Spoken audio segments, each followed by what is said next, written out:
Welcome to this time for reflection. Now, it's Sunday, the 31st of July. It's the very last Sunday of July. And I've recently started to reread the book of Genesis, coming to chapter 5, which is going to be our reading today. And for anyone who reads in church, it's a nightmare to read this chapter because it's the one name after the other, and it seems so boring because it's at first it's names that we never pronounce, and then the story, or just repetitive story of how old they were. It's also the chapter where the oldest man that ever lived has been mentioned, Methuselah, who was 969 years old. Now, I'm not going to go into these ages today, but as we read this chapter 5 of Genesis, it's sort of repetitive.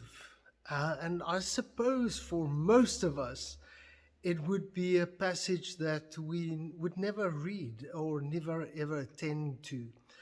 But it's actually a well-known chapter and a beautiful chapter because it's these verses and they just repeat one after the other, and somebody's name. And he was so old when he became the father of so-and-so. He had more sons and daughters, and then died at this age of 700 and so many years. And then you get to the seventh name, and suddenly the rhythm changes. And in this little verse, the mention is made of Enoch, who actually died the youngest of all these names in this list. But it's so profound, and I will read it to you. It says, when Enoch was 65, he had a son, Methuselah. And after that, Enoch lived in fellowship with God for 300 years and had other children. He lived up to be 365 years old. He spent his life in fellowship with God, and then he disappeared because God took him away. So this one verse, now verse 21, changes the whole rhythm of this chapter and this list. And some of the translations, it said that he walked with God. He lived in fellowship with God, or he walked with God. And it's quite amazing. It's like a stopper, a brain stopper, and say, oh wow, that's something different. This mention, they all died, they all lived and had children, but he lived in fellowship with God. He walked with God. So what does that mean? The Dutch theologian Okke Jager wrote a beautiful poem in Dutch, which was called Worden als een kind, becoming like a child.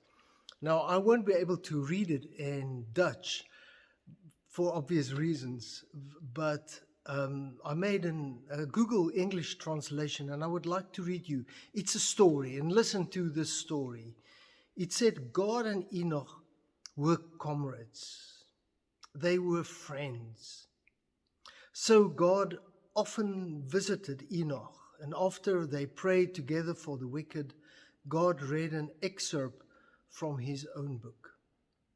One day, the Lord said, in one fine morning, say, Enoch, will you hang out with me? Your wife will take care of food. And Enoch said, it's all right, God, I'm coming. He dared to leave his children behind. He shouted, see you later, and locked the door. They had a lot to talk about together. So Enoch walked with God all the time. The birds knew to whom they sang, and all the flowers were now covered. The deer came close with their young, and Enoch walked with God all the time. Until suddenly, oh Lord, he said, startled, we are already too far away. Your house is there. It's been a long time since we left. How will I ever get back home safely, alone? O Enoch, said the Lord, to gain time, you will come to live with me later. Say, now, go right in with me. And Enoch was there no more. God took him away.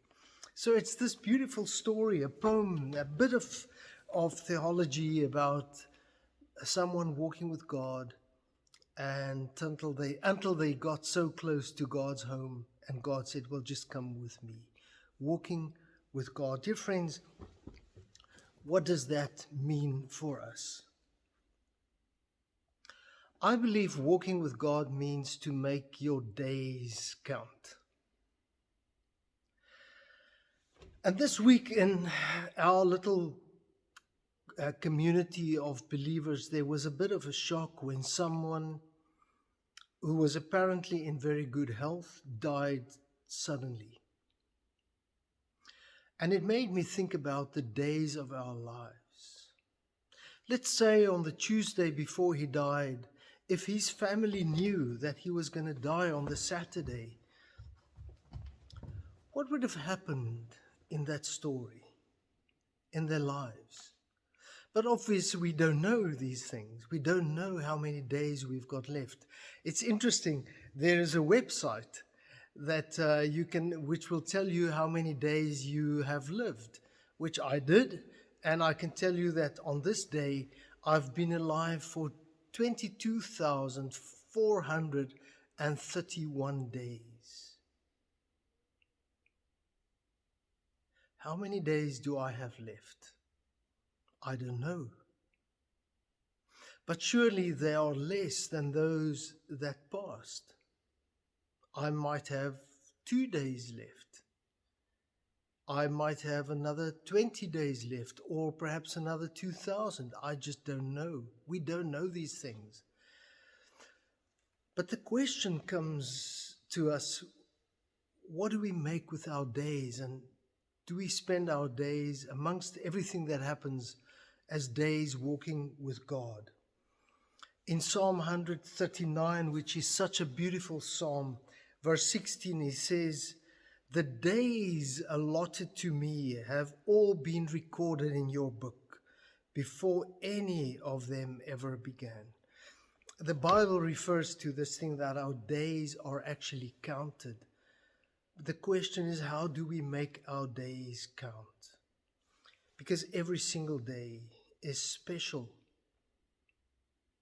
If this was my last day or your last day, what would that make you do?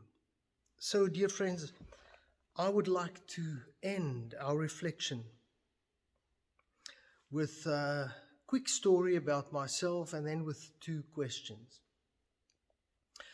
In 1986, I was in a mortar bomb attack in the war between, which was then Southwest Africa and Angola. And I still remember very vividly that night how the mortar bombs flew over us. And everyone that struck somewhere else, we knew, well, we have some more time. And I woke up that morning, well, just stayed awake. But that morning when the sun rose, I traveled back to our home. And I wrote down in my journal, today is the first day of the rest of my life. How do we make our days counted? Well, for me personally, as from that day on, I decided that I would journal every single day. And I do that. I still do that. Every day I write down, even if it's just a day. And since then, you can notice there, I've in book number 152. And I could go back to almost any day since that day. I don't say that we all have to do that, but that's my way of living life with some awareness of where we are and what we do. So I would like to end our reflection with 2 questions and perhaps 1 remark. Do you walk with God?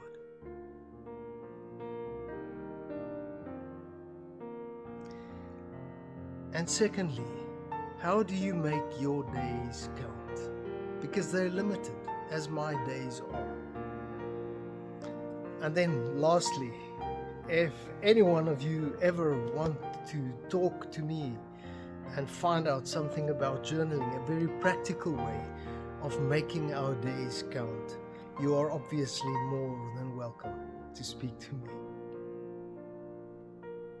My prayer for all of us is that our days may count, and that we may too say about our lives, I walked with God. May the Lord bless you and keep you. Amen.